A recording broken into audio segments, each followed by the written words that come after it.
Hello there beautiful people, welcome back to my channel. If you're new here, you know what to do, that is subscribe to help me grow my YouTube community. In today's video, I'm going to be sharing the first class project from one of my Skillshare class, that is painting 5 beautiful winter landscapes using watercolor. This is a real-time tutorial with complete voiceover of one of the paintings, and here are the remaining 4, so total we have 5. If you're interested in watching the other 4 and like my teaching style, then you will definitely learn so much from my Skillshare classes. You can get 1 month free premium membership by signing up using the link in my description box. So if you're not on Skillshare, you get 1 whole month free, which I think is a pretty good deal. So that is it. Without wasting any more time, let's dive right into the tutorial. Let us start with our first class project. This is a beautiful sunset painting of some branches, and I've named this Branches of Winter. So the colors that you need for this class is cadmium yellow, golden deep, carmine, quinacridone violet, burnt sienna, burnt umber, sepia, Payne's grey and indigo. So I've taped on my paper on all 4 sides, leaving a thicker border at the base for that Polaroid look. And this is the picture that we're taking inspiration from. So this is our reference picture. And what I'm going to do now is I'm going to sketch out the horizon line and then some of the branches to get a clear idea of, my painting. So using my scale, I'm going to divide my paper into half and just draw a line. So this is going to be my horizon line that will separate the ground from the sky. And then I'm going to go ahead and sketch the main branches. Now, you don't have to do it exactly like your reference picture. You can, just take the idea from how the branches look in your reference picture and then sketch something out. And you don't have to sketch out your tinier branches because that is something that you will do once you're done with the background wash. And we are definitely going to wing it. We're not going to follow the exact branch structure. So I'm just going to roughly sketch the branches, and especially the main branches and not the tiny ones. Once I'm happy with my sketch, I'm going to take my flat brush. You can use your larger size round brush here as well, and then just coat it with water. So you want to spread water evenly in the sky portion of your painting. Now I'm going to use my size 12 round brush and load my brush with some cadmium yellow. But before I do that, I just want to show you the swatch of my cadmium yellow.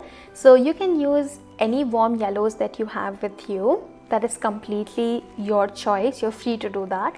And then you're just going to add a bit of water to make it nice and flowy, and just spread it near the horizon line. And you're going to go in this left and right motion because this is how your paints will seamlessly spread and they look even. So now you know why we wet the paper first is for the wet on wet technique, and that makes the sky blend really easy. Now this is my golden deep color, the swatch of my golden deep, and I'm going to just load my brush and go in this left and right motion. This is just a free stroke. I'm not really thinking a lot, and I'm just going with my brush here and there, left and right. And now this is my carmine shade. Now you can use any pink that you have with you. That's totally again your choice and the colors that are available in your palette. And then again load it and spread it on some little portion in the sky. So you're going to add 4 colors to your sky. So you have your yellow, orange, pink and purple. Let's go in the simple terms. And you're just going to spread and blend all these 4 colors together to have a nice and seamless blend in the sky. So as you can see, I have just taken a really light wash. I haven't done a really thick wash. It's really light. And while I'm happy with what colors go where, I'm just going to take my tissue and make this circle shape, roll it into this round shape and lift off the paint from the paper. So like I showed you in the lifting technique, while the paper is still wet, you can lift the paint from the paper and it will leave the white space of your paper and you can see through. So that is the technique that we'll use for the sun. And now I'm going to go ahead and add some, rich colors. That is a lot more intensity to my painting. So I'm going to add more pigments to my mix and then go ahead and do the same process. Add the yellow, the orange, the pink and the purple, and then blend all these 4 colors together so that they form a really nice and seamless blend.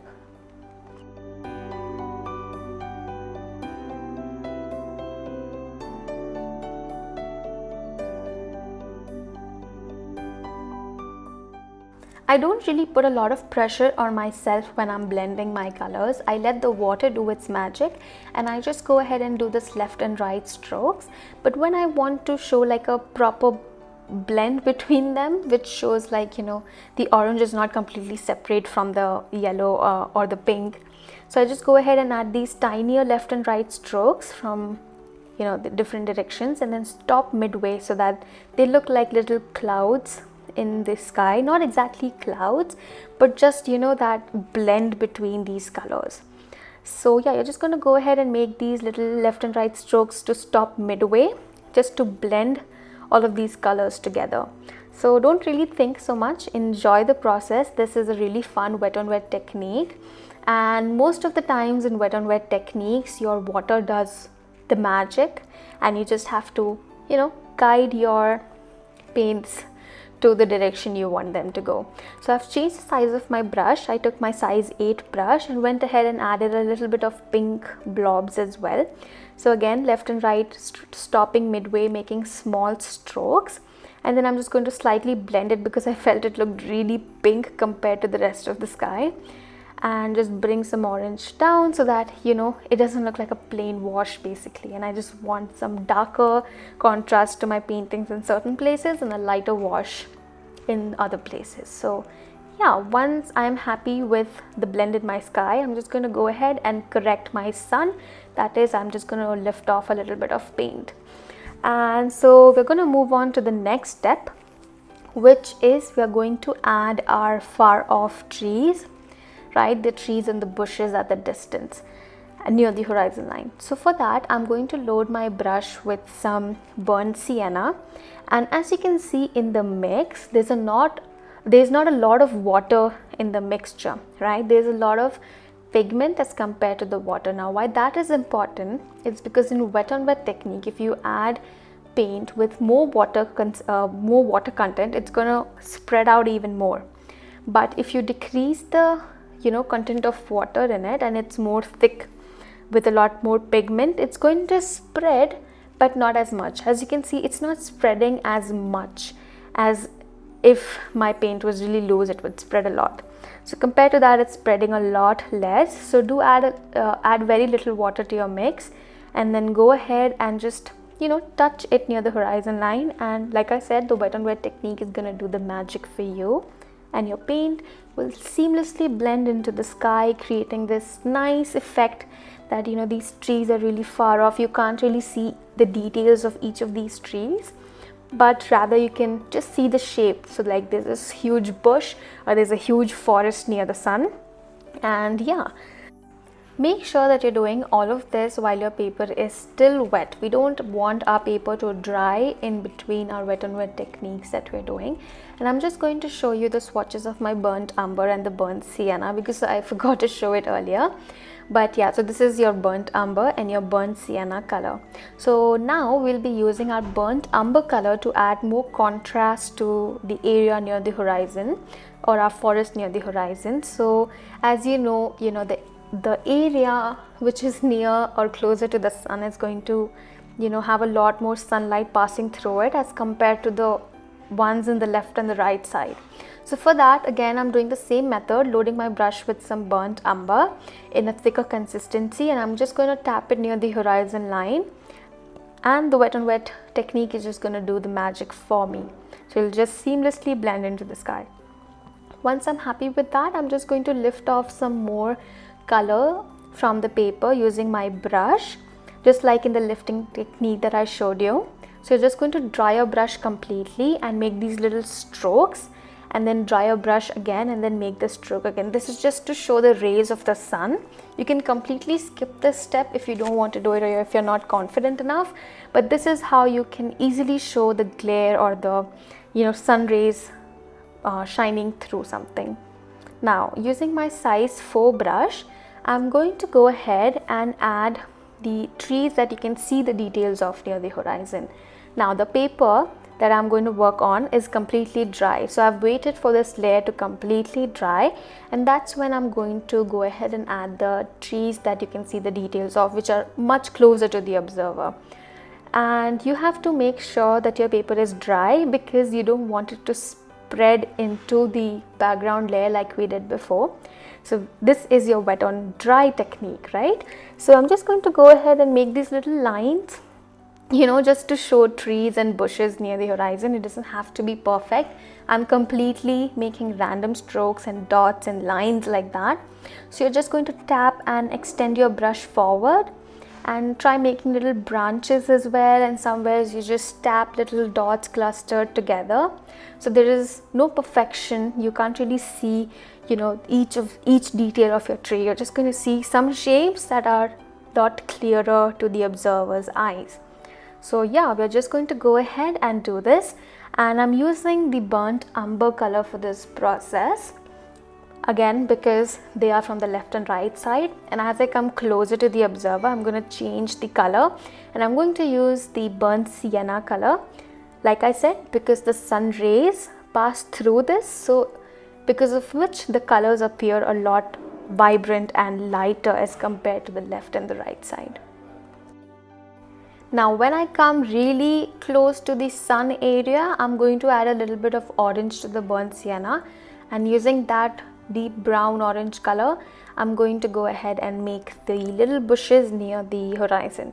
So as you can see, it's like a glare of orange, burnt sienna and burnt umber. Now let us go ahead and paint the ground. So using my flat brush, I'm going to apply an even coat of water. And then for the ground, I'm going to use a mix of my Payne's Grey and my indigo color, because I don't want it to be really grey. I want it to have a blue undertone to it, and that is why I'm adding a little bit of indigo to it. Now make sure that you're not using a lot of pigment here, because we're going to be using a really light wash of this grey. We don't want the really deep grey color. And then I'm just going to make these random strokes again. So it's from the left and the right side. Make sure that you're leaving this little empty space in the middle, because that's where we'll be adding the reflection of the sun on my snow. Alright, so make these left and right strokes. Come from left, then come from right and stop in the middle. Make it look a little zigzaggy, like as you can see I've done. They're not like, you know, in the same size, right? What I'm trying to say is make them look a little uneven and in different size. And now I'm going to load my brush with some yellow and the orange color. Now again, I'm using a very light color. I'm not using very intensified color. So it's really light, less pigmented, more water, and that's why you get a really nice and light wash. We don't want the reflection to be too harsh. And be a little careful when you're blending the blue and this yellow orange mix, because if they mix together, they're going to make green, and we don't want that green muddy color. So be a little bit careful. That is why we start off with really light washes for the snow specifically, so that, you know, even if you make any mistake here and there, you can go ahead and fix it and blend it out. Now once our gray was there, I'm just going to load my brush with some more gray paint and go ahead and add some more shadows to my snow. Now as you can see, I messed up on the left side. So like I said, you can correct it when you're using light washes. So I'm just going to, you know, dry my brush and just lift the paint off so that it doesn't look really harsh and muddy. So I'm quite happy with my snow, right? And I'm going to just show you the color swatch of the gray that I used. So it's just a mixture of your Payne's Grey and indigo. If you don't have these colors, don't worry, you can just use your Prussian blue and a bit of black and blue to it, just to get, you know, that dark indigo Payne's Grey kind of color. So you can always experiment with your colors that you have. Now once my paper is completely dry, I'm going to go ahead and mark the branches that I sketched.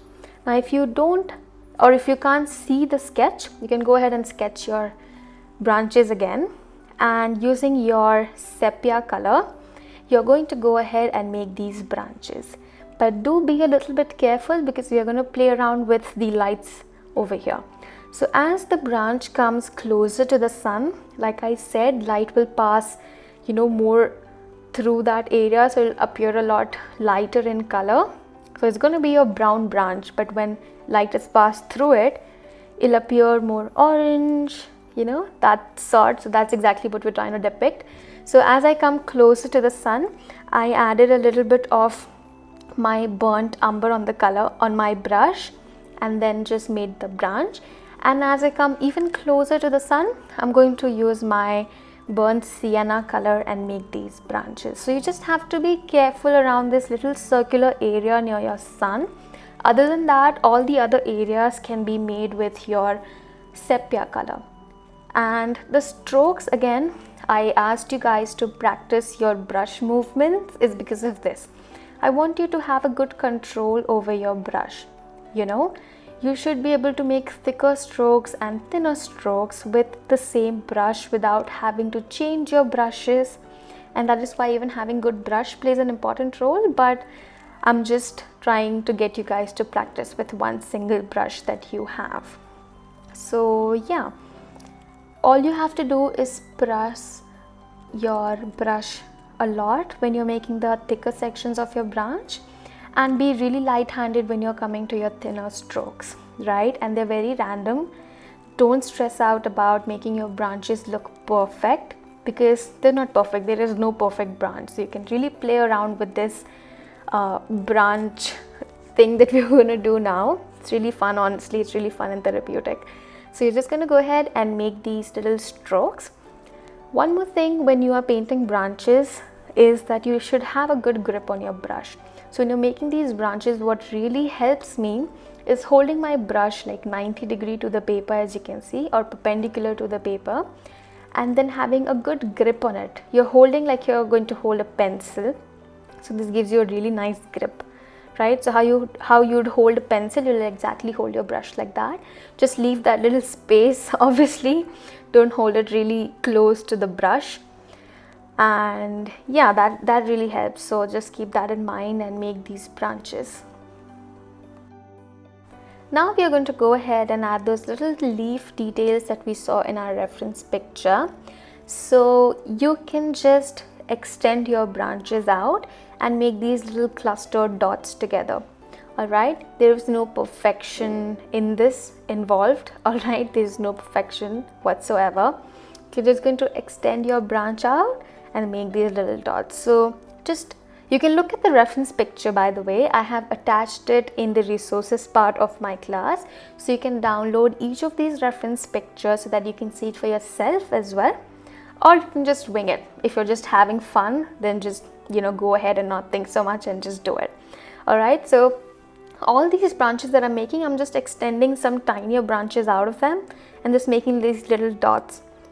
And that is the whole thing. The only place that you'll have to be careful is around the sun. So don't forget to switch up between your burnt sienna and your orange color. Alright, so very closer to the sun, you'll have to add orange, and then you can transition. So this is basically your transition. So here I'm using my sepia mixed with a little bit of burnt umber, and I'm just going to make these dots. As I come closer to the sun, I'm going to add burnt sienna and orange, and that is it. Go ahead, fill up your branches with as many tiny leaves that you'd like, and yeah, so enjoy.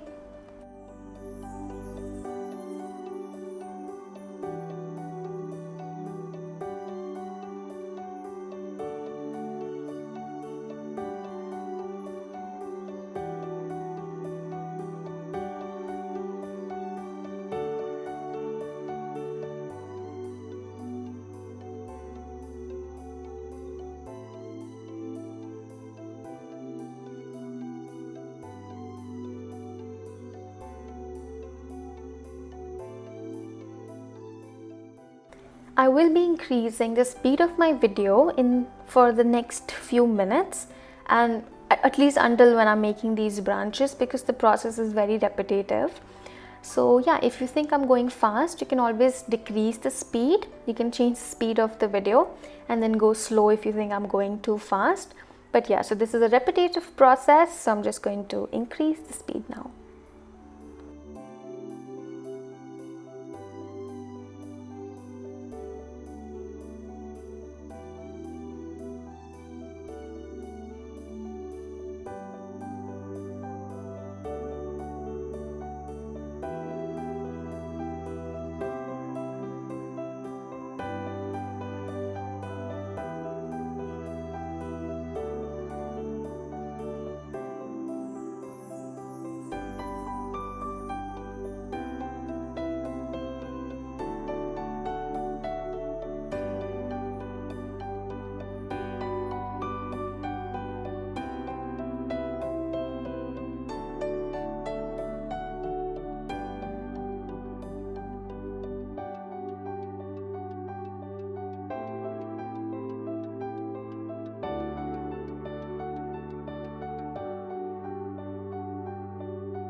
So yeah, now that I've filled up all my branches out, I'm going to go ahead and add some finer details. That is just a few extra branches wherever I think it looks empty.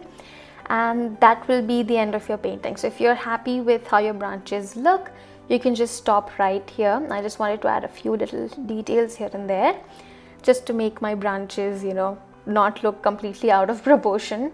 So yeah, that is it. Once you're happy with your painting, you're just going to wait for it to dry and then peel your tape off. And I'm so happy that we got clear, nice, clean edges.